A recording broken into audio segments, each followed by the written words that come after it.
যে জিজ্ঞাসা যখন করা হলো যে ওনার ক্যারেক্টারে এমন কি দিক রয়েছে যেটা আর কারোর ক্যারেক্টারের মধ্যে ছিল না, তো মাইকেল হার্ট অ্যান্সার তিনি উত্তর দিয়েছিলেন যে শোনো শোনো, আমি দেখেছি দুনিয়াতে যত ব্যক্তিত্ব এসেছে দুনিয়াতে আসার পর শিক্ষা লাভ করে ফেমাস হয়েছে। দুনিয়াতে এসেছে, জ্ঞান অর্জন করেছে কোন স্কুলে কোন মাদ্রাসায়, তারপরে ফেমাস হয়েছে। বলে এই সূত্রতে গ্যালিলিও দুনিয়াতে জন্ম হওয়ার পর, দুনিয়াতে আসার পর শিক্ষা লাভ করার পর সে সারা বিশ্বকে দূরবীনের কথা বলেছে। বলে নিউটন সেও দুনিয়াতে জন্ম হওয়ার পর শিক্ষা লাভ করে সারা বিশ্বকে ল অফ গ্র্যাভিটি দিয়েছে। ল অফ গ্র্যাভিটি থার্ড সূত্র তোমার সকলেই জানো, 8, 9, 10 সকলেই জানে যে আপনার এইভাবে সূত্র সারা বিশ্বকে দিয়েছিল। কি দিয়েছিল? Action and reaction equal to opposite direction. Action and reaction equal to opposite direction. যার উদাহরণ পাখি আকাশে ওড়ার কারণটা, পাখি তার ডানার দ্বারা হাওয়াতে চাপ মারে, হাওয়া তার অপোজিট ডাইরেকশন তাকে দৌড়াতে সুযোগ করে দেয়। রাইট, আপনার প্রত্যেকটা জিনিস, এই যে আপনি বাইক চালাচ্ছেন, সাইকেল চালাচ্ছেন, এগুলো সবই কিন্তু action and reaction equal to opposite direction. এটা নিউটনের কথা। কিন্তু আপনি কি জানেন নিউটন তো 200 বছর পূর্বের বৈজ্ঞানিক, কিন্তু রাসূলুল্লাহর ক্যারেক্টার সম্বন্ধে একজন সাহাবী তিনি বলছেন যে আজকে যেগুলো বৈজ্ঞানিকরা বলে ভালো ভালো তথ্য, সমস্ত তথ্য নবী মুস্তাফার বাড়িতে যেমন রয়েছে। মাইকেল জন ফোর্ড একজন বিখ্যাত সাহিত্যিক, তিনি বলেছিলেন all the knowledge whether physics and chemistry was flourished from England in 10th century, but it is originally derived from the Muslim University. তিনি বলেছিলেন আজকে যেটাকে সাহিত্য বলা হয়, যাকে কেমিস্ট্রি বলা হয়, যাকে বোটানি বলা হয়, যাকে জিওলজি বলা হয়, এগুলো আজকের দিনে ইউরোপ থেকে সারা বিশ্বে প্রচার হচ্ছে। কিন্তু জানো এর অরিজিনাল সোর্স নবী মুহাম্মদ সাল্লাল্লাহু আলাইহি ওয়াসাল্লামের বাড়ি ছিল অরিজিনাল সোর্স। তাহলে বোঝা গেল যে অপোজিট ডাইরেকশনের কথা নিউটন বলল। এই সম্বন্ধে দেখি কেউ বলেছেন কিনা একজন সাহাবী রাসূলুল্লাহর সঙ্গে যিনি থাকতেন তাদেরকে সাহাবী বলা হয়। আমাদের নবী মুহাম্মদ রাসূলুল্লাহর সঙ্গে যারা থাকতেন তাদেরকে সাহাবী বলা হয়, যারা চোখে রাসূলুল্লাহকে দেখেছেন। তো সেই ধরনের সাহাবী আবু যার গেফারি বলে একজন সাহাবী ছিলেন। তিনি বর্ণনা করছেন, তিনি বলছেন লাকাদ তারাকানা মুহাম্মাদুর সাল্লাল্লাহু তাআলা আলাইহি ওয়াসাল্লাম ওয়া মা ইউহারিকু তায়রু জানাহিয়া ফিস সামা ইল্লা তিনি বলছেন যে নবী মুস্তাফা যখন দুনিয়া থেকে বিদায় নিলেন, দুনিয়া থেকে যখন যাচ্ছেন, জাহিরি অবস্থা থেকে যখন উনি ওফাত হচ্ছেন, সেই সময় আবু যার গেফারি বলেছিলেন যে আমরা সেই সকল নলেজ থেকে বঞ্চিত হয়ে গেলাম। কি নলেজ? তো আবু যার গেফারি বলেছিল যে যখন কোন একটা পাখি আকাশে ওড়ে, ইউহারিকু জানাহিয়া ফিস সামা, আসমানের মধ্যে যখন সে ডানাটা মেলতে শুরু করে, সেই জ্ঞান নবী মুস্তাফা আমাদেরকে দিয়েছেন। আর সেই জ্ঞানটাই হচ্ছে নিউটনের third theory, action and reaction equal to opposite direction. শোনার চেষ্টা করুন। তাহলে দুনিয়াতে যে যে ব্যক্তিত্ব এসেছে, দুনিয়া থেকে জ্ঞান অর্জন করে দুনিয়াতে ফেমাস হয়েছে। নিউটন দুনিয়াতে এলো, জ্ঞান অর্জন করার পর ফেমাস হয়েছে। ভারতের এপিজে আব্দুল কালাম পৃথিবীতে আসার পর, জ্ঞান অর্জন করার পর সারা বিশ্বের মধ্যে ফেমাস হয়েছে। জার্মান আপনার ওয়াশিংটন দুনিয়াতে আসার, পৃথিবীতে আসার পর পৃথিবী থেকে জ্ঞান নিয়ে ফেমাস তিনি হয়েছেন। মাইকেল হার্ট তিনি বলেন যত ব্যক্তিত্ব দুনিয়া পৃথিবীতে এসেছেন, পৃথিবী থেকে জ্ঞান অর্জন করে ফেমাস হয়েছেন। আশ্চর্যের কথা, নবী মুস্তাফা তিনি দুনিয়া থেকে জ্ঞান নেননি, বরং দুনিয়াকে জ্ঞান প্রদান তিনি করে গেছেন। শোনার চেষ্টা করুন। রাসূলুল্লাহর ক্যারেক্টার, ওনার চরিত্র যদি সারা দিন বলা হয়, ওনার সম্বন্ধে বলে শেষ হয় না। খুব আপডেট মেসেজ দেওয়ার চেষ্টা করি। তাহলে কি করেন? প্রত্যেকটা ব্যক্তিত্ব পৃথিবীতে আসে, আসার পর জ্ঞান অর্জন করে ফেমাস হয়। কিন্তু নবী মুহাম্মদ রাসূলুল্লাহ সাল্লাল্লাহু আলাইহি ওয়াসাল্লাম এমন একজন ব্যক্তিত্ব যে যিনি দুনিয়া থেকে জ্ঞান নেননি, বরং দুনিয়াকে জ্ঞান প্রদান তিনি করে দিয়েছিলেন। রেফারেন্স দেখুন ইবনে মাজাহ শরীফের মধ্যে রাসূল পাক তিনি ইরশাদ করেন ইন্নামা বুইস্তু মুআল্লিমান, আমি শিক্ষক হয়ে দুনিয়াতে এসেছি, আমি সেন্ট হয়েছি, আমাকে পাঠানো হয়েছে as a teacher, not as a student. একজন ছাত্র হিসেবে নয়, একজন শিক্ষক হিসেবে আমাকে দুনিয়ার মধ্যে পাঠানো হয়েছে। তাহলে এক নম্বর পয়েন্ট, মাইকেল হার্ট তিনি বললেন যে দুনিয়াতে আসার পর জ্ঞান লোকেরা নেয়, কিন্তু তিনি জ্ঞান দুনিয়াকে দিয়েছেন। নাম্বার 2 পয়েন্ট তিনি বর্ণনা করছেন যে 2 নম্বর পয়েন্ট এটাই শোনার চেষ্টা করো ছাত্র ছাত্রীরা, একটু মনোযোগ এই দিকে। খুব ইম্পর্টেন্ট কথা। আমি বুঝতে পারছি যে তোমাদের হয়তো অনেক বেলা হয়ে গেছে, বাড়ি যাওয়ার টাইম হয়ে গেছে, কিন্তু আজকে অনুষ্ঠান তো রাখা হয়েছে এই কারণে যে কিছু শিখতে তোমরা পারবে। আর আমাকে বর্ধমান থেকে আমি এসেছি, যদি তোমরা গোলমাল করো তাহলে আমি কষ্ট পাবো। আমি যা বলবো, আমার স্কুলে গিয়ে ছেলেগুলো আমার বক্তব্য শুনলো না, বা টাইমের আগেই তার স্কুল ছেড়ে চলে গেছিল।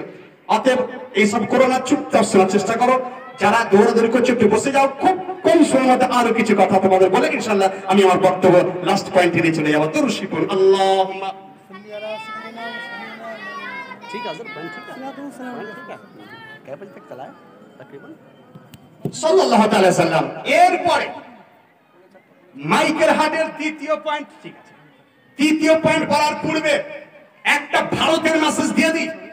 ভারতের মধ্যে আজকের দিনে যে মেসেজ দেওয়া হয়, আমি যখনই গেলাম বর্ধমান কোন আপনার হাসপাতালের কাছে যাচ্ছি, খোসবাগান হাসপাতালে, তো সেখানে দেখলাম দেওয়ালে লেখা আছে ক্লিন ইউর হ্যান্ডস, তোমার হাত পরিষ্কার করো। ডিসপেন্সারিতে ক্লিন ইউর হ্যান্ড। স্কুলের গায়েতে এখানে আমার চোখে একটাও পড়েনি, হয়তো লেখা রয়েছে হাতকে পরিষ্কার করে ধৌত করো, ক্লিন ইউর হ্যান্ড। প্রত্যেক জায়গাতে clean your hand. Mid day meal খাওয়ানোর সময় আমাদেরকে একজন টিচার, আমরা করি কি প্রত্যেক স্কুলে একজন শিক্ষককে আমরা নিযুক্ত করে দিই যে আপনি ফলো করুন যে ছেলেরা সঠিকভাবে হাত ধৌত করছে কিনা, হাত ধুচ্ছে কিনা। আমি বলি আচ্ছা clean your hand, clean your hand, তোমাদের হাত পরিষ্কার করো, হাত পরিষ্কার করো। কারণটা কি বলে, কারণ আজকে করোনা ভাইরাসে, if we want to protect from corona virus, যদি আমরা করোনা ভাইরাস থেকে মুক্তি পেতে চাই তাহলে আমাদের তিনটে কারণ। এক, হাত দূরত্ব বজায় রাখতে হবে, মাস্ক পরিধান করতে হবে, হাতকে ধৌত করতে হবে। তিনটা সূত্র, যেটাতে কারোর কোনো বিতর্ক নাই। হু থেকে শুরু করে একদম আপনার এই স্কুল পর্যন্ত প্রত্যেক জায়গাতে তিনটে সূত্র। যে করোনা ভাইরাস থেকে মুক্তি পেতে গেলে তিনটে সূত্র ফলো করলে সে অনেকটাই প্রোটেক্ট থাকবে। তার মধ্যে একটা সূত্র, হাত ধৌত করতে হবে। আমি বললাম আচ্ছা হাত ধৌত করা এটা কি হু বের করেছেন আগে ছিল? একটু গবেষণা করে দেখা যাক যে এটা কি হুয়ের কথা, না তার আগেও আরো কোনো বৈজ্ঞানিক বলেছেন, আর কেউ বলেছেন? আমি বললাম করোনা ভাইরাসের উৎপত্তি চীন থেকে হয়েছে। তো চীন ওই প্রদেশ থেকে যখন হয়েছিল তার বয়স 2 বছর কাছাকাছি। কি স্যার 2 বছর? তো করোনা ভাইরাস মার্চ 2 বছর, 2 ইয়ার্স। তাহলে 2 বছর থেকে হাত ধোয়ার মেসেজ আমরা পাচ্ছি, হাত ধুতে হবে এই মেসেজ আমরা 2 বছর থেকে পাচ্ছি। কিন্তু আশ্চর্য তোমরা হয়ে যাবে, আশ্চর্যতা হয়ে যাবে যে যখন করোনা ভাইরাস নামে কোনো ভাইরাসের সৃষ্টি হয়নি, যখন কোন মহামারী থাকেনি, সেই মুহূর্তে বৈজ্ঞানিক তিনি খালি চোখে বলে দিয়েছিলেন যে যখনই তোমরা খাবার খেতে যাবে দুটো হাতকে ভালো করে তোমরা ধৌত করে ফেলো। আবার কি বলেছিলেন? নামাজ পড়তে যাবে হাত ধৌত করো। আমি প্রত্যেকটা ছাত্র ছাত্রীর সামনে এবং স্টেজে যারা আছে খুব ইম্পর্টেন্ট মেসেজ দিতে চাই যে যারা নামাজ পড়ে নামাজের পূর্বে তাকে উযু করতে হয়। আর উযু করতে গেলে সর্বপ্রথম firstly we washing our hand, আমরা আমাদের হাতকে ধৌত করে থাকি। কতবার ধৌত করে থাকি এটা আমি গবেষণা করেছি। আমি বললাম করোনা ভাইরাস থেকে বাঁচতে গেলে কবার ধুতে হবে?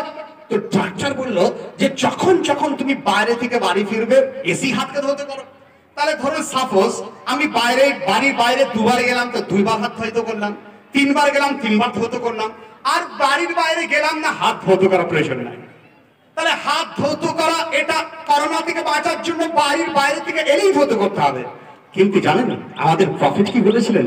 আমাদের প্রফেট তিনি বলেছিলেন যে শোনো, তোমরা যখন নামাজ পড়ার জন্য উযু করবে সর্বপ্রথম তোমরা হাতকে তোমরা ধৌত করবে। তাহলে যদি if you follow the rule of holy prophet you may be protected from corona virus. যদি তোমরা প্রথম রাসূলুল্লাহর ওনার তরিকা নিয়ম যদি আমরা মেনে চলি তাহলে আমরা প্রোটেক্ট হয়ে যাব করোনা ভাইরাস থেকে। কতবার হাত ধৌত করতে হয়? 1 বার, 2 বার, 3 বার, 4 বার। আমি নিজে গণনা করেছি, আমি নিজে এই বিষয়টা নিয়ে লক্ষ্য করেছি যে একজন নামাজি সে দিনে 5 বার নামাজ পড়ে। 5 ওয়াক্ত নামাজ পড়তে ফজর, যোহর, আসর, মাগরিব, এশা। আর অতিরিক্ত কেউ যদি পড়ে সেটা তার ব্যাপার, নফল, কিন্তু ম্যান্ডেটরি হচ্ছে 5 time. 5 time pray is mandatory of all Muslim. প্রত্যেকটা মুসলমানের জন্য ম্যান্ডেটরি 5 বার নামাজ পড়া। তো 5 বার নামাজ পড়ার পূর্বে 5 বার ওযু করতে হয়। 5 বার উজু করার প্রথমেই 5 বার হাত মানে হাতকে ধৌত করতে হয়। তো গণনা করে দেখলাম যে যে নামাজ পড়বে উজু করবে বা উজু করতে গিয়ে 1 বার নয় 2 বার নয়, কম বেশি 125 বার থেকে হাত ধৌত করতে হয়। 125 বার। তাহলে করোনা ভাইরাসের ফর্মুলা যে বাড়ির বাইরে গেলে একবার ধৌত করো, 2 বার গেলে 2 বার ধৌত করো। আমাদের মুস্তাফা হলি প্রফেট তিনি বলেছিলেন যে 125 বারের অধিক ধৌত তোমাকে করতে হবে। তাহলে আপনি বুঝতে পারলেন এটা কতদিন পূর্বের মেসেজ। 2 বছর আগে করোনার কোনো অস্তিত্ব থাকেনি, আর এই মেসেজ 1400 বছর পূর্বে আমাদের নবী মুস্তাফা তিনি বলে দিয়েছিলেন। একটু শোনার চেষ্টা করুন, একটু বোঝার চেষ্টা করুন। আরো কিছু মেসেজ। আজকে আমি যখনই বর্ধমান স্টেশন থেকে আপনার সিঁড়িতে 1 নম্বর 2 নম্বর যেতে হয়, তো যখন সিঁড়িতে মানে কেউ উঠছে দেখলাম সিঁড়িতে লেখা যে পরিচ্ছন্নতায় জীবন, পরিচ্ছন্নতায় জীবন, স্বাস্থ্যই সম্পদ, অনেক মেসেজ লেখা আছে। আবার লেখা আছে বেটি বাঁচাও বেটি পড়াও, হিন্দি ভাষাতে বেটি বাঁচাও বেটি পড়াও, মেয়েদেরকে শিক্ষাদান করো, মেয়েদেরকে বাঁচিয়ে রাখো। আচ্ছা আমি একটা প্রশ্ন করতে চাই, আই হ্যাভ এ কোশ্চেন প্রত্যেক মানুষের কাছে, যে বেটি বাঁচাও অর্থাৎ মেয়েদেরকে বাঁচাও, বেটি ইন হিন্দি ভাষা, মেয়েদেরকে বাঁচাও এবং মেয়েদেরকে পড়াও। আচ্ছা মেয়েদেরকে বাঁচাও কখন মেসেজ দেবো? আমি সমুদ্রের মধ্যে আছি, ডুবে আছি, বাঁচাও। আপনি বলবেন যে ওনার অবস্থা ডেঞ্জার, বাঁচাতে হবে। আমি রয়েছি মাঠে, বাঁচাও, প্রয়োজন নাই, নো নিড। কারণ কি মাঠের মধ্যে রয়েছে, এখানে তো কোনো আমার জলের নাই, কোনো বিপদ আমার মধ্যে নাই, বাঁচাতে আমি বলছি কিসের জন্য? আবার দেখো আমি সাপোজ কোন জায়গা থেকে পড়ে যাচ্ছে, আমি বললাম বাঁচাও, তার মানে আপনি জানবেন যে তার অবস্থা ডেঞ্জারাস, যে কারণে বাঁচার কথা বলছে। আমি দাঁড়িয়ে আছি, বাঁচাও, কোনো প্রয়োজন নাই। বেটি বাঁচাও মেয়েদেরকে বাঁচাও কখন বলা প্রয়োজন? যখন মেয়েদেরকে হত্যা করা হয়, যখন মেয়েদের উপরে কোন রকম অত্যাচার করা হয়, তখন বেটি বাঁচাও। তার মানে যখন হত্যা করা হয় না, no need to say Beti Bachao, Beti Bachao বলা প্রয়োজন হয় না। কিন্তু ভারতের মেসেজ বলতে হবে, আমরা যেহেতু ভারতবাসী, লিখতে হবে ট্রাকের পিছনে লেখা বেটি বাঁচাও বেটি পড়াও। অ্যাক্সিস ব্যাংকের এটিএমে ঢুকেছেন, স্ক্রিনের মধ্যে লেখা বেটি বাঁচাও বেটি পড়াও। ব্যাংকের আপনার ওই চেকবুক বেটি বাঁচাও বেটি পড়াও। তা আমি বললাম তাহলে আজকের দিনে বেটি বাঁচানোর প্রয়োজন, এই কথাটা বলার নিড আননিড কোনো প্রয়োজন নাই। আমি বললাম শোনো, বেটি বাঁচাও কথাটা আজকে এদের নকল করা, ধার করা কথা। অরিজিনালি জানেন পৃথিবীতে এমন একটা সময় ছিল যাকে ডার্ক এজ বলা হতো। ডার্ক এজ, যারা আরবি নিয়ে পড়েছে তারা জানে যে নবী মুস্তাফা দুনিয়াতে আসার পূর্বের এজটাকে ডার্ক এজ বলা হয়। ডার্ক এজে যে সভ্যতা, ব্যাবিলনীয় সভ্যতা, রোমানীয় সভ্যতা, মিশরীয় সভ্যতা, তারপরে আরবিয়ান সভ্যতা, প্রত্যেক সভ্যতাতে মেয়েদেরকে খুব অত্যাচার তাদের উপর করা হতো। ব্যাবিলনীয় সভ্যতাতে কোন আপনার পুরুষ মানুষ যদি আপনার কোন গালিগালাজ কাউকে দিত, তার বদলা মেয়ের উপর নেওয়া হতো। মিশরীয় সভ্যতায় মেয়েদেরকে পণ্য হিসাবে বিক্রয় করা হতো। তাহলে প্রত্যেক সভ্যতায় বর্বরতা ছিল। আরাবিয়ান সভ্যতাতে যদি কোনো বাচ্চা মেয়ে যদি কারোর বাড়িতে জন্মগ্রহণ করত, পিতা বা বাবা ততক্ষণ পর্যন্ত জল পান করতেন না যতক্ষণ পর্যন্ত না নিজের পেটির গলাকে চিপে হত্যা না করত। আরবীয় সভ্যতায় মেয়েদের উপর এত অত্যাচার যে কোন বাড়িতে যদি কোনো মেয়ে জন্ম নিত, বাপ করতো কি রাত্রিবেলায় সেই মেয়েকে নিয়ে পাহাড়ের উপর থেকে নিচে ফেলে হত্যা করে দিত। নাউজুবিল্লাহ। আরবিয়ান সভ্যতায় মায়ের কোল থেকে বেটিকে টানতে টানতে নিয়ে অন্ধকূপের মধ্যে ফেলে দেওয়া হতো। আরবিয়ান সভ্যতায় মেয়েদের গলাতে বাঁশ দিয়ে তাকে একদম হত্যা করে দেওয়া হতো। তাহলে বর্বরতা তখন ছিল। তখন যদি কেউ বলতো বেটি বাঁচাও, আপনি বলবেন he is the genius in this time. তিনি হচ্ছেন এই সময়টা একজন নেতা। বেটি মেয়েদেরকে মারা হচ্ছে, আর মারা থেকে রক্ষা যিনি প্রোটেক্টর, তিনি তো নেতা হবে। তখন কে প্রোটেক্ট করেছিলেন? প্রোটেক্টর কে ছিলেন? রামকৃষ্ণ রাও এই বইয়ের মধ্যে উল্লেখ করেছেন। তখন গৌতম বুদ্ধ ছিল না, জৈন ছিল না, শিখ ছিল না, গুরু নানক ছিল না, আর্কিমিডিস ছিল না, আপনার আর কেউ ছিল না। তখন ছিল কে? Doctor Ramakrishna Rao, professor in Mysore university, তিনি উত্তর দিচ্ছেন যে শোনো শোনো, সেই মুহূর্তে মহিলাদেরকে সহযোগিতা করা বাঁচিয়েছিলেন কে? তো তিনি লিখছেন যে মুহাম্মদ দা ইমানসিপেটর অফ ওম্যান, নারীদেরকে একমাত্র রক্ষাকারী যিনি ছিলেন তিনি নবী মুহাম্মদ রাসূলুল্লাহ সাল্লাল্লাহু আলাইহি ওয়াসাল্লাম। তিনি রক্ষা করেছিলেন। বলে কিভাবে? বলে নবী মুস্তাফা আসার পর তিনি দেখলেন যে মেয়েদের উপর অত্যাচার, কোথাও গলাতে বাঁশ দিয়ে হত্যা করা হচ্ছে, কোথাও পাহাড় থেকে নিচে ফেলে হত্যা করে দেওয়া হচ্ছে, কোথাও অন্ধকূপে নিক্ষেপ করা হচ্ছে। তো সঙ্গে সঙ্গে তিনি বললেন, সাহাবীদেরকে ডেকে বললেন, হে সাহাবী শোনো, এই মেয়েরা এরা বোঝ নয়, এরা দুনিয়াতে বোঝা স্বরূপ আসে না, এরা দুনিয়াতে তো রহমত নিয়ে দুনিয়াতে আসে, দুনিয়াতে রহমত নিয়ে এরা আসে। দুনিয়াতে তারা বোঝ নিয়ে নয়, বরং দুনিয়াতে কল্যাণ নিয়ে তাদের পদার্পণ হয়ে থাকে।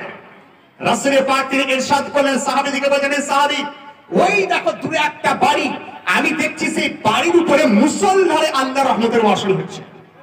ইয়া রাসূলুল্লাহ ওই বাড়িতে কি হচ্ছে? তো হুজুর ইরশাদ করছেন, যাও খোঁজ করো, নিশ্চয় সেই বাড়িতে কোনো কন্যা সন্তানের জন্ম হয়েছে। তো নারীকে বাঁচিয়েছেন আমাদের নবী মুহাম্মদ রাসূলুল্লাহ সাল্লাল্লাহু আলাইহি ওয়াসাল্লাম। একজন আপনার বিধর্মী লেখক, বিখ্যাত জ্ঞানীগুণী যোগী আর আদিত্যনাথ আর অমুকের থেকে বিশাল জ্ঞানী, তিনি লিখছেন যে নারীদেরকে বাঁচিয়েছিলেন তো নবী মুহাম্মদ সাল্লাল্লাহু আলাইহি ওয়াসাল্লাম তিনি বাঁচিয়েছিলেন। আর শোনার চেষ্টা করুন, তাহলে মহিলাদেরকে বাঁচালেন, স্বাধীনতা দিলেন কে? নবী মুহাম্মদ রাসূলুল্লাহ সাল্লাল্লাহু আলাইহি ওয়াসাল্লাম। আবার রাসূল পাক তিনি বললেন, যে বাবার দুটো কন্যা সন্তান তাকে টেনশন নিতে হবে না, যার তিনটে কন্যা সন্তান টেনশন নিতে হবে না, দুনিয়াতে হয়তো কষ্ট পাবে কিন্তু কাল কিয়ামতের দিনে তিন কন্যার বাবা আমার সঙ্গে জান্নাতের মধ্যে সেইভাবে থাকবে যেভাবে হুজুর বলেছিলেন যে যেভাবে একটা হাতের দুটো আঙ্গুল বছর থেকে যায়, দুটো আঙ্গুল থেকে যায়। তাহলে বেটি বাঁচাও আজকের মেসেজ নয়, আজকে এদের ধার করা মেসেজ। হ্যাঁ হ্যাঁ, সারা বিশ্বে যত কল্যাণমূলক মেসেজ মুখ অন্য লোকের, অরিজিনালি এই মেসেজটা নবী মুহাম্মদ রাসূলুল্লাহ সাল্লাল্লাহু আলাইহি ওয়াসাল্লাম ছিল। একটু শোনার চেষ্টা করো, খুব একটা শেষ পয়েন্টে যাচ্ছি, খুব ইম্পর্টেন্ট পয়েন্টের দিকে আমি এগিয়ে যাচ্ছি। যে আজ দুনিয়াকে তিনি কি দিয়েছিলেন, দুনিয়াবাসীকে কি দিয়েছিলেন? তার এক নম্বর পেয়ে গেলেন যে মহিলাদেরকে স্বাধীন তিনি করেছিলেন। আর একটা আপডেট মেসেজ শিক্ষকের জন্য জানিয়ে দিই যে অন্য কোন ধর্মের মধ্যে নারীদের পৈতৃক সম্পত্তির ভাগ পাবে এটা লেখা নাই। সংস্করণ করার পরে বিগত 20-25 বছর আপনার হিন্দু ধর্মের মধ্যে ওটা অ্যাড করা হয়েছে যে নারীরাও পাবে। কিন্তু জানেন রাসূল পাক সাল্লাল্লাহু আলাইহি তিনি বলেছেন যে কোন বাড়িতে যদি বেটি মেয়ে জন্মগ্রহণ করে তো সেই মেয়েকে যদি বাবা ভালোভাবে লালন পালন করে ভালো পাত্রের হাতে পাত্রস্থ করে দেয় তাহলে সেই বাবা জান্নাতে এসে যাবে। আবার কি বললেন যে বেটিদেরকে কষ্ট দিও না। আবার যখন সেই মেয়ে চলে গেল স্বামীর গৃহে, যাওয়ার পর স্বামীকে বলা হচ্ছে যে শোনো শোনো, মেয়েরা হচ্ছে রহমত স্বরূপ। যে স্বামী যে মহিলার কাছে উত্তম তাকে আল্লাহ ভালোবাসেন। তারপর আবার যখন অ্যাজ এ মাদার, একজন মা হিসাবে নারীর মাতার শান সম্বন্ধে রাসূল পাক তিনি বললেন যে একজন নারী যখন মা হয়ে যায় তার সন্তানদেরকে শিক্ষা দিলেন, হে সন্তানেরা শোনো, তোমার মাদেরকে কষ্ট দিও না, কারণ মায়ের পায়ের তলাতে জান্নাত রয়েছে। তাহলে দেখুন প্রত্যেকটা সময় বাচ্চা অবস্থায় যখন মেয়ে ছিল তখন বললেন রহমত নিয়ে আসে। বিয়ে যখন দিয়ে দেওয়া হলো স্বামীকে বলা হলো ভালো তার সঙ্গে ব্যবহার করলে জান্নাত পাওয়া যেতে পারে। আবার লাস্টে বলা হলো যখন মা স্বরূপ বলে ওনার কদম তলেতে জান্নাত রয়েছে। তাহলে এ টু জেড যিনি লক্ষ্য করেন তিনিই তো হলি প্রফেট, তিনিই তো নেতা নবী মুহাম্মদ রাসূলুল্লাহ সাল্লাল্লাহু আলাইহি ওয়াসাল্লাম। আবার কি রাসূল পাক সাল্লাল্লাহু আলাইহি ওয়াসাল্লামের ক্যারেক্টারে বহু দিক, খুব ইম্পর্টেন্ট দিকের মধ্যে আরেকটা নিয়ে আসি যে যিনি অসহায়দেরকে সহায়তা কেমন করেছিলেন, গরিবদেরকে সাহায্য কেমন করেছিলেন, ইয়েতিমদেরকে সাহায্য কেমন করেছিলেন। একজন সাহাবী মানে রাসূলের সাথী আসার পর বলেন, ইয়া রাসূলুল্লাহ আমি খুবই ব্যথিত দুঃখিত, কারণ 2 দিন থেকে আমার সন্তানকে খুঁজে পাচ্ছি না। বলে কারণ, বলে পাচ্ছি না ইয়া রাসূলুল্লাহ, আমার সন্তান কোথায় চলে গেছে আমি জানি না। তো হুজুর আপনি উত্তরটা দিয়ে দেন। নবী মুস্তাফা কার নাম, যিনি প্রত্যেকটা প্রবলেমের সলিউশন করতে পারতেন, তিনি নবী মুস্তাফা সাল্লাল্লাহু আলাইহি ওয়াসাল্লাম। প্রত্যেকটা সমস্যার সলভ তিনি করতে পারতেন। তো নবী মুস্তাফার দরবারে এসে বললেন যে আপনি আমার সন্তানকে খুঁজে দেন। তো রাসূল পাক তিনি চোখ বন্ধ করলেন, বা তিনি বললেন যে শোনো, তোমার সন্তান এখান থেকে 2-3 কিলোমিটার দূরে একটা বাগান রয়েছে, খেজুর বাগান, আর এত সুস্বাদু খেজুর যে একটা খেজুর খাওয়ার পর আবার মনে হয় 2টো খেজুর খেয়ে ফেলি। সেই বাগানের মধ্যে কয়েকজন ছেলে 2 দিন থেকে 3 দিন থেকে তারা খেলাতে এত মত্ত যে সেই খেজুর খাচ্ছে, তারা বাড়ি ফিরতে ভুলে গেছে, বাড়ি যেতে ভুলে গেছে। তো তোমার সন্তান সেই ছেলেগুলোর সঙ্গে খেলা করছে 2-3 কিলোমিটার দূরে অমুক বাগানে, এইভাবে হুজুর বর্ণনা করলেন। তো ওই সাহাবী তিনি করছেন কি, দৌড়ে যাচ্ছেন, কারণ সন্তান হারিয়ে গেছে। সন্তানের আপনার চিন্তায় বাবা খুবই ব্যথিত, তো দৌড়তে দৌড়তে যাচ্ছেন। আমাদের নবী তিনি বলছেন শোনো শোনো, ডাকলেন আবার, ডাকার পর বলছেন যে দৌড়ে যাওয়ার প্রয়োজন নাই, দৌড়ে যাবেন না। বলে কেন হুজুর, আমার সন্তানকে 2 দিন ধরে পাইনি, তার জন্য আমি ব্যথিত হয়ে রয়েছি, ছুটে যাবো না কেন? তো তিনি বলছেন হ্যাঁ, আর একটা উপদেশ রয়েছে, নসিহত রয়েছে। বলে কি নসিহত? বলে তোমার সন্তানকে খুঁজতে যাচ্ছ বটে, সন্তানকে পাওয়ার পর তাকে মানে আদর করতে পারবে না, যত্ন করতে পারবে না, আর তাকে কোন রকম আদর সূচক শব্দ ব্যবহার করতে পারবে না। আদর শব্দ, আদর্শ সূচক শব্দ আপনাদের এলাকায় কি ব্যবহার বলতে পারছি না, কারণ অনেক জায়গায় আবার ধরুন আমি যদি আমার বর্ধমান ভাষাটা বলে ফেলি, এখানে দেখা গেল সেটা গালি, তাহলে সমস্যা হয়ে যাবে। অতএব আমি আদর সূচক মানে যেটা দ্বারা নিজের ছেলেকে আদর করা হয়, সেইভাবে এই শব্দ ব্যবহার করতে পারবে না। তো বাবা বলে ইয়া রাসূলুল্লাহ, 2 দিন থেকে আমার সন্তানকে পাচ্ছি না, আর আপনি বলছেন আদর করা চলবে না, বাট হয় কারণটা কি, কারণটা একটু বলে দেন। তো নবী মুস্তাফা তিনি বলেন শোনো শোনো, তোমার ছেলে যাদের সঙ্গে খেলা করছে তাদের মধ্যে কয়েকজন সন্তান এতিম সন্তান রয়েছে। এতিম কাকে বলা হয়? যার বাবা নাই তাকে এতিম বলা হয়। তুমি যদি তোমার ছেলেকে কোলে তুলে নাও, তাহলে ওই এতিম সন্তান কষ্ট পেয়ে যাবে। তুমি যাওয়ার পর তোমার সন্তানকে যদি আদর সূচক শব্দ ব্যবহার করো, তাহলে ওই এতিম সন্তান কষ্ট পেয়ে যাবে। আর আমি মুহাম্মদ সাল্লাল্লাহু আলাইহি সাল্লাম কাউকে কষ্ট দেওয়ার জন্য দুনিয়াতে আসেনি, সকলকে শান্তি দেওয়ার জন্য দুনিয়াতে এসেছি। বোঝা গেল? ইয়েতিমদের সহায়কারী নবী মুস্তাফা সাল্লাল্লাহু আলাইহি সাল্লাম ছিলেন। আবার দেখুন একদম ইম্পর্টেন্ট মেসেজ, যে আপনার চলার জিন্দেগি গঠন করবেন কি করে, প্রত্যেকটি পদক্ষেপে দুনিয়ার মধ্যে এমন কোন ব্যক্তিত্ব নেই যে প্রত্যেকটি পদক্ষেপে অনুসরণ করা যেতে পারে, একমাত্র নবী মুহাম্মদ সাল্লাল্লাহু আলাইহি ওয়াসাল্লামের ক্যারেক্টার, যে প্রত্যেকটি পদক্ষেপে ওনাকে ক্যারেক্টার, ওনাকে আমরা অনুকরণ করি। মুসলমানরা উচিত প্রত্যেকটি পদক্ষেপে নিজের নবীকে তারা যেন স্মরণ করে এবং ওনার সুন্নাতের উপর আমল করে। আপনি বলেন প্লিজ ডিসকাস ইট, একটু বুঝিয়ে দেন যে কিভাবে আমরা প্রত্যেকটি পদক্ষেপে ওনাকে অনুকরণ করি। আমি বললাম দেখুন দেখুন, খুব সহজে বোঝার চেষ্টা করুন, যদিও খুব লম্বা, আমি লম্বা না করে একদম সহজ ভাষায় কনক্লুশনের দিকে আমি যাচ্ছি, যে কিভাবে আমরা ফলো করি দেখুন, বা কিভাবে ফলো করা উচিত। ছাত্রছাত্রীরা স্কুলে পড়ে, তারা ভাবে যে স্কুলে পড়লাম আমাদের ডিউটি শেষ। আমি বললাম না, স্কুলে পড়ে তুমি শিক্ষিত হতে পারো, কিন্তু প্রকৃত মা কিংবা প্রকৃত বোন কিংবা প্রকৃত ছেলে হতে পারবে। স্কুলের শিক্ষা দ্বারা এবিসিডি এফজি এইচআইজেকে এলএন পড়তে পারো, আর্কিমিডিসের সূত্র, নিউটনের সূত্র ইত্যাদি ইত্যাদি, কিংবা অঙ্ক, ম্যাথমেটিক্স, ইংলিশ সম্বন্ধে পটু হতে পারো, কিন্তু প্রকৃত মানুষ হতে গেলে নবী মুস্তাফাকে ফলো করতে হবে। আপনি বলবেন একটু বলে দেন, আমি বলি এরপর শোনার চেষ্টা করো। আমরা ঘুম থেকে উঠি, কেউ 7টা 8টা 9টা 6টা, কোন টাইম টেবিল আমাদের থাকে না। স্কুলে পড়ার পর আমি যদি জিজ্ঞাসা করি please tell me when we get up from bed, ঘুম থেকে ওঠার টাইম টেবিলটা বলে দেন, তো ইংরেজি টিচার হয়তো আমাকে বলবেন teacher oh Fred we have no time table to get up from bed, ঘুম থেকে ওঠার নির্দিষ্ট টাইম টেবিল আমাদের কাছে নেই। তা আমি বললাম তাও প্লিজ প্লিজ টেল মি, আমাকে কিছুটা বলুন। তো বলে আমরা 6টা তো উঠতে পারি, কেউ বারণ করে না, 7টা উঠতে পারি, কেউ বারণ করে না, it is our character, it is our character. আমি বললাম আচ্ছা আচ্ছা, তাহলে বোঝা গেল এবিসিডি ইএফ জিএইচ আইজেকে এলএম পড়া ব্যক্তিত্ব তারা কিন্তু সঠিকভাবে ঘুম থেকে ওঠার টাইম টেবিল তারা বলতে পারে না। অপরদিকে আমাদের সমাজে আর এক প্রকার লোক রয়েছেন যারা আলিম বা তা সা পড়া, যাদেরকে আমরা বলি আলিম, ওলামা, হাফিজ, কারি, মাওলানা, মুফতি, শায়ের ইত্যাদি ইত্যাদি, যেমন গোলাম ইয়াসির সাহেব শায়ের বা ইত্যাদি। আর আমি আলহামদুলিল্লাহ এখানে যারা বুজুর্গ রয়েছেন তাদের দোয়াতে আমি 2টো লাইনই আমি পড়ার চেষ্টা করেছি। আমি নিজের কথা বলা প্রয়োজন নাই, কিন্তু যেহেতু আমি এসেছি বক্তব্য রাখতে, ডবল এমএ আমি ইংলিশে এবং ইতিহাসে, এই আরবি এবং ইতিহাসে এমএ, আর ইংলিশে আমি Cairo university branch of America university থেকে আমি একটা কোর্স করেছিলাম, ডিপ্লোমা কোর্স সেটা। আর এই লাইনে আমি 8 বছর আলিমিয়াত কোর্স করেছিলাম। তারপর 2 বছর তাখাসসুসের জন্য কেরালা সাউথ ইন্ডিয়ায় গিয়েছিলাম। তারপরে আবার 2 বছর আমি ইজিপ্টে গেছিলাম। এবং মোটামুটি 33-34টি বই। আমি খুব ভালোবাসি শিক্ষিত মহলের সঙ্গে থাকতে এবং শিক্ষা দিতে, শিক্ষা প্রদান করতে। আমার 33টি বই আমার লেখা রয়েছে। রিসেন্ট যে বইগুলো এসেছে তার মধ্যে একটি কালেকশনের মধ্যে রয়েছে। তো যাই হোক, এটা আমি স্কুলে লাইব্রেরিকে আমি উপহার দেবো। যারা স্কুলে দায়িত্বে রয়েছেন তাদের উদ্দেশ্যে লাইব্রেরি যদি থাকে রেখে দেবেন, ছাত্ররা পড়বে, আর যদি প্রয়োজন মনে করে নিয়ে যাবে। এটা আমি আপনাদের স্কুলের উদ্দেশ্যে দিলাম।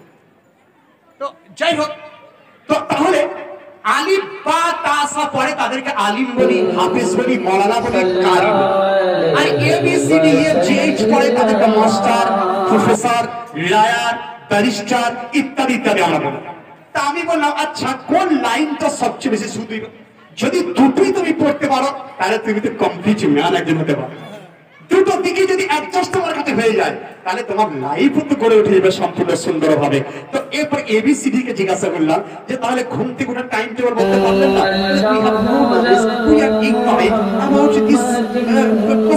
এই কোশ্চেন সম্বন্ধে আমাদের উত্তর জানা। আমি বললাম একটু আলিফ বা তাসা যারা পড়ে তাদেরকে জিজ্ঞাসা করি। গোলাম ইয়াসিন সাহেবকে বললাম, হযরত শায়ের ইসলাম গোটা ভারতে আপনি অনেক জায়গা ভ্রমণ করেছেন, আপনি বলেন ঘুম থেকে ওটা টাইম টেবিল তখন। তো তিনি আমাকে উত্তর দিচ্ছেন, মাওলানা সাহেব জানেন যখনই আমাদের মুয়াজ্জিন আযান দেয় আসসালাতু খায়রুম মিনান নাওম, তখনই আমাদের ঘুম থেকে টাইম টেবিল শুরু হয়ে যায়। তাহলে বোঝা গেল ঘুম থেকে ওঠার সঠিক টাইম টেবিল যখন মুয়াজ্জিন ফজরের আযান দেয়। নাম্বার 2, ঘুম থেকে উঠে গেলে আপনার কিছু এরপর আমাদের ডিউটি কি রয়েছে। অনেকে বলছে আমি জগিং করি, কেউ বলছে মর্নিং ওয়াক করি। অনেক মাস্টার রয়েছে আমাদের, তার সুগার হয়ে গেছে, আমি সারাদিন স্কুলে মধ্যে বসে থাকি, একদম 10:40 থেকে নিয়ে 4:30 পর্যন্ত। স্যার জানেন গ্যাস্ট্রিক হয়ে গেছে, কেউ বলছে যে ফ্যাটি লিভার, কেউ বলছে এই হয়ে গেছে সে হয়ে গেছে। তারা কি করে, সকালবেলায় উঠে 1 কিলোমিটার আমি হেঁটে যাবো। আচ্ছা আপনি হাঁটেন, আমি করতাম না, মনে করতাম করে। আচ্ছা আর কি করে, তারপর পেপার করি, তারপর কি করে, তারপর চা পান করি, তারপর কি করে, তারপর স্কুল আসার জন্য স্নান করতে প্রস্তুতি নিতে শুরু করে। আপনার পুরো ডিউটিটা হচ্ছে এই ধরনের কথা। আর এরপর শুনুন, আমাদের ডিউটি কি, আমরা ঘুম থেকে উঠলাম আজানের সময়, এরপর আমরা তৈরি হয়ে যাই সেই রবের ইবাদত করার জন্য যিনি আমাদেরকে সৃষ্টি করেছেন। আর উনার প্রশংসা করি যিনি আমাদেরকে ঘুম থেকে জাগ্রত করেছেন। কারণ ঘুমের কাপড় হচ্ছে মওত, মৃত্যু।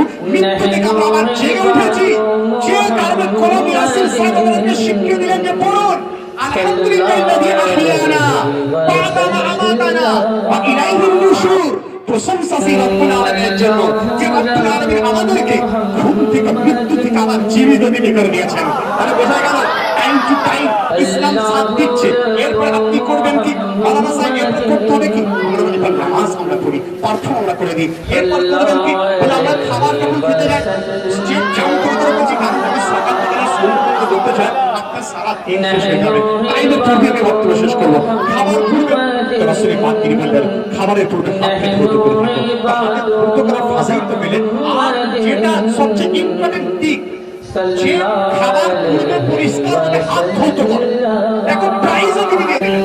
আজকে আমরা বলছি শুধুমাত্র পড়াতে রাখার জন্য, এটা আমাদের মালিক প্রফেট কত মেহেরবান জানেন, কত রহমতুল আলামিন জানেন। তিনি বলেন শুধু প্রোটেক্ট নয়, প্রাইজও রয়েছে। কাজ করলে প্রাইজ পাওয়া যায়।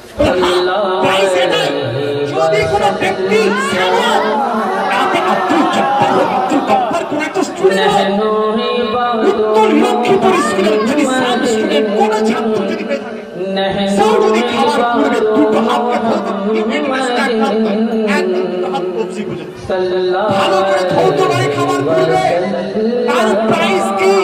এই প্রাইজটা আমি কোটেড করতে চাই, কারণ অনেকে বলবে যে হয়তো নিজের মন গড়া কথা বলছেন। কোটেড আমার বক্তব্য ইউটিউবে পাওয়া যায়, আমি কোটেড করে বক্তব্য রাখতে খুব ভালোবাসি। উত্তরটা দিয়েছেন আজ থেকে প্রায় 400-500 বছর পূর্বে একজন মুহাদ্দিস, যাকে মুহাদ্দিসে দেহলেভি রহমাতুল্লাহ আলাইহি বলেন, যার বই উসওয়াতুস সালিহিন 4 পাতার মধ্যে উল্লেখ করছেন যে হাত ধরতে গেলে প্রাইজ কি রয়েছে। তো তিনি বলছেন প্রাইস এটাই, কেউ যদি রেগুলার খাবার পূর্বে দুটো হাতকে এবং খাবার পূর্বে দুটো হাতকে ভালো করে ধৌত করে, সেই বাড়িতে কোনোদিন অর্থের অনটন হতে পারে না, অর্থের টান করতে পারে না। যে কারণে এই যে আলিমদেরকে দেখছেন মাত্র 5-6 হাজার টাকা বেতন তাদেরকে দেওয়া হয়, অথচ আমরা টিচার শিক্ষক 50,000, আবার ইনক্রিমেন্ট হয়ে গেলে 52,000, ডিএ হয়ে গেলে 60,000, তাতেও কিন্তু আমাদের মনের মধ্যে থেকে আপনার অশান্তি যায় না। আর এই 6,000 টাকা পাওয়া ব্যক্তিত্বের মুখের মধ্যে হাসির একটা স্বভাব দেখতে পাওয়া যায়, কারণ ওনার কাছে ফর্মুলা রয়েছে যে অল্প পয়সাতে শান্তি পাওয়া কি করে, অল্প টাকায় অল্প অর্থে শান্তি পাওয়া যায় একমাত্র শেষ নবীর ক্যারেক্টারকে অনুকরণ করে পাওয়া যায়। শোনার চেষ্টা করুন, লাস্টের দিকে যাচ্ছি, একদম চলে এসেছি শেষের মুহূর্তে। তাহলে আজ আমাদের প্রয়োজন, we need to follow the character of holy prophet. যারা আমার মানে নন মুসলিম ভাই শুনছেন, তাদেরকে রিকোয়েস্ট করি যে আপনারা স্টাডি করতে পারেন। দেখুন এই বইটা তো প্রফেসর রামকৃষ্ণ রাও লিখেছেন, তা আপনারা এই ধরনের বই আপনারা পড়তে পারেন, মাইকেল হার্টের বই পড়তে পারেন।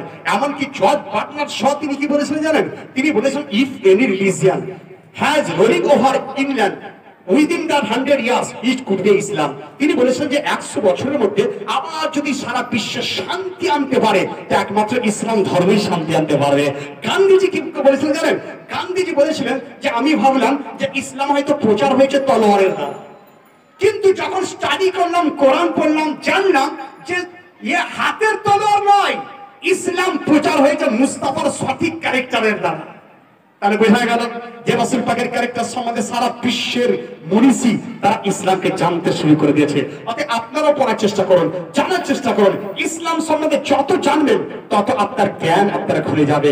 আবার দেখুন আমাদেরকে আমরা করি কি, আমরা মানে কারোর উপর অ্যাটাক করা, আক্রমণ করাকে আমরা একদম ঘৃণার চোখে দেখি, ঘৃণার চোখে দেখি। আজকে যখনই কেউ কিছু করছে বলছে আরে এ তো মুসলমান, আমি বললাম মুসলমানের নামটা দেবে না, কারণ সে ইসলামকে জানে না।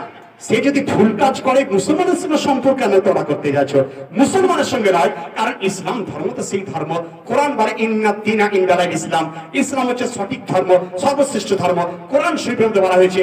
আর আমাদের নবী তিনি বলেছেন খায়রুন নাস মান ইয়ানফাউন নাস, উত্তম ব্যক্তি সে যে মানুষের হেল্পের জন্য নিজের হাতকে বাড়িয়ে দিল। উত্তম ব্যক্তি সে যে অসহায়ের পাশে দাঁড়িয়ে গেল, তাকে উত্তম ব্যক্তি বলা হয়।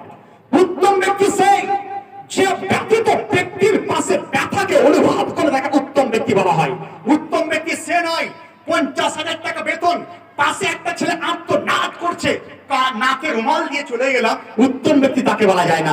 উত্তম ব্যক্তি তাকে বলা হয় আমি 50,000 টাকা পাচ্ছি, পাশের ব্যক্তিত্ব সে হয়তো তার ঘরে খাবার জুটছে না, রাত্রিবেলায় অনাহারে রয়েছে, 2-3টের দিকে আপনি চলে গেলেন, তার বাড়িতে গিয়ে তাকে জিজ্ঞাসা করলেন যে please tell me about your problem, তোমার প্রবলেম সম্বন্ধে বলে দাও, তবেই তো তাকে উত্তম ব্যক্তি বলা হয়। হ্যাঁ হ্যাঁ, আমাদের একজন ক্যারেক্টার, আমাদের একজন নেতা ছিলেন হযরত উমর ফারুকের ক্যারেক্টার। ওনার ক্যারেক্টার ছিল এটাই যে উনি যখন খলিফা হয়েছিলেন, অ্যাজ এ লিডার যখন নেতা হয়েছিলেন, তো তিনি প্রত্যেক আরবের যে যে জায়গাতে ওনার নেতৃত্ব ছিল, রাত্রিবেলাতে যখন সকলেই ঘুমোতে আচ্ছন্ন, তিনি একাকী বেরিয়ে প্রত্যেকটি বাড়িতে তিনি জায়জা নিতে শুরু করতেন, তার ডাটা নিতে শুরু করতেন যে কোন বাড়িতে কোনো আওয়াজ আসছে কিনা। হঠাৎ একদিন যেতে যেতে একটা বাড়ি থেকে আত্মনাদ শুনতে পাচ্ছেন, বাড়ির দরজা গোড়ায় গিয়ে দেখছেন যে একজন মহিলা তিনি একটা চুলোর মধ্যে একটা হাঁড়িতে রেখে তাতে আপনার ওই উনুন ধরিয়েছেন, আগুন ধরিয়েছেন, আর তাতে জাল দিচ্ছেন, উনুনের মধ্যে কাঠের লকড়ি ধরিয়েছেন, এইভাবে জ্বলছে।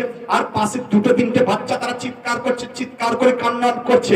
তো হযরত উমর ফারুক তিনি চলে গেলেন, যাওয়ার পর ওই মহিলাকে জিজ্ঞাসা করেন যে বাচ্চাগুলো কাঁদছে কিসের জন্য, আর তুমি এত রাত্রিতে হাঁড়িতে কি রান্না করছো? হযরত উমর ফারুককে তিনি চিনতে পারেননি। তিনি বললেন যে আমার সন্তান এত ক্ষুধার্ত, 2-3 দিন ধরে আমার বাড়িতে একটা চালের দানাও নাই, একটা আটাও নেই যে বাচ্চাদেরকে আমি খাবার তুলে দেবো, কিচ্ছু নাই। কিন্তু আমি করছি তাদেরকে সান্ত্বনা দেওয়ার জন্য, আমি করছি কি হাড়ির মধ্যে জলকে রেখেছি এবং সেটাকে আমি জল দিচ্ছি এবং তাতে আগুন দিয়ে তাকে করছি যেন বাচ্চারা দেখে একটু মনটা তাদের ভুলে থেকে যায়। তো উমর ফারুক তিনি বলছেন যে তোমার এই অবস্থা তুমি কি তোমাদের জার্নালকে জানিয়েছো, তোমাদের নেতাকে জানিয়েছো? তো তিনি বলছেন যে আমাদের নেতা উমর ফারুক, কিন্তু উনার কাছে পৌঁছাবে কি করে, আওয়াজ তো আমি কাউরির মাধ্যমে দিতে পারিনি। তো হযরত উমর ফারুক তিনি বলছেন stay here for some time, কিছুক্ষণের জন্য থেমে যাও, আমি আসছি। তিনি বাড়িতে গেছেন, আপনার স্টোর খুলেছেন, স্টোর খোলার পর এক বস্তা আটাকে নিয়ে নিজের মাথার উপর ছড়িয়ে তিনি চলে আসছেন। খাদিম বলছেন যে হুজুর, স্যার, লিডার, খলিফাতুল মুসলিমিন, প্লিজ গিভ মি, আমাকে আপনি দেন, আমি নিয়ে যাব। তো তিনি বলছেন, শোনো, কাল কিয়ামতের মাঠে আমার বোঝকে তুমি চালাতে যাবে না, কিয়ামতের মাঠে বোঝা আমাকে চালাতে হবে, অতএব আমার বোঝা আমাকে তুলতে দাও। প্রায় 1-1.5-2 কিলোমিটার মাথায় আপনার ওই বোঝাকে নিয়ে, বস্তাকে নিয়ে তিনি ওই মহিলার পাশে রেখে দিয়েছেন এবং বলছেন, রুটি তৈরি করো, খাওয়াও, যতক্ষণ পর্যন্ত না ওই বাচ্চাদের মুখে রুটি না পৌঁছাচ্ছে আমি এখান থেকে আমি হচ্ছি না, এখান থেকে আমি যাচ্ছি না। বোঝা গেল ওমর ফারুক তিনি মেসেজ দিয়েছিলেন, খায়রুন নাস মান ইয়াকাউন নাস, উত্তম ব্যক্তি সেই যে মানুষের বিপদের সময় তার পাশে এসে দাঁড়িয়ে যায়। তাহলে ছাত্রদের উদ্দেশ্যে, শিক্ষক মহাশয়ের উদ্দেশ্যে এটা জানিয়ে যায় যে শুধুমাত্র আমি পারি, আমি করি, এটা করলে হবে না।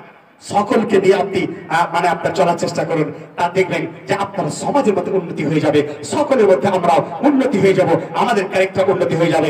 যাক, এই বলে আমার সংক্ষিপ্ত বক্তব্য এই পর্যন্ত আমি পড়েছিলাম। লাকাদ কানা লাকুম ফি রাসূলিল্লাহি উসওয়াতুন হাসানাহ, the character of holy prophet is the ideal model for you. রাসূলুল্লাহ সম্বন্ধে জানার চেষ্টা করো, বোঝার চেষ্টা করো, ওনার সম্বন্ধে যত বেশি জানবে তত ঈমান মজবুত হয়ে যাবে। कारण उन्हें हमारे ईमान, आला हज़रत তিনি বলছেন इश्क रसूल ही ईमान है, ईमान की जान है, जान का चैन है, चैन का सामान है। এই বলে আমার সংক্ষিপ্ত অসমাপ্ত বক্তব্য এই পর্যন্তই। বক্তব্যের ভুল ত্রুটি তার জন্য আল্লাহ রাব্বুল আলামিনের দরবারে ক্ষমা প্রার্থী, আস্তাগফিরুল্লাহ আযীম। এবং শিক্ষকদের কাছে বলি, যদি কোনো রকম আপনাদের মনে হয় ত্রুটি, তার জন্য আমি আপনাদের কাছে ক্ষমা প্রার্থী। যাই হোক, এই বলে আমার সংক্ষিপ্ত এই পর্যন্তই। আসসালামু আলাইকুম।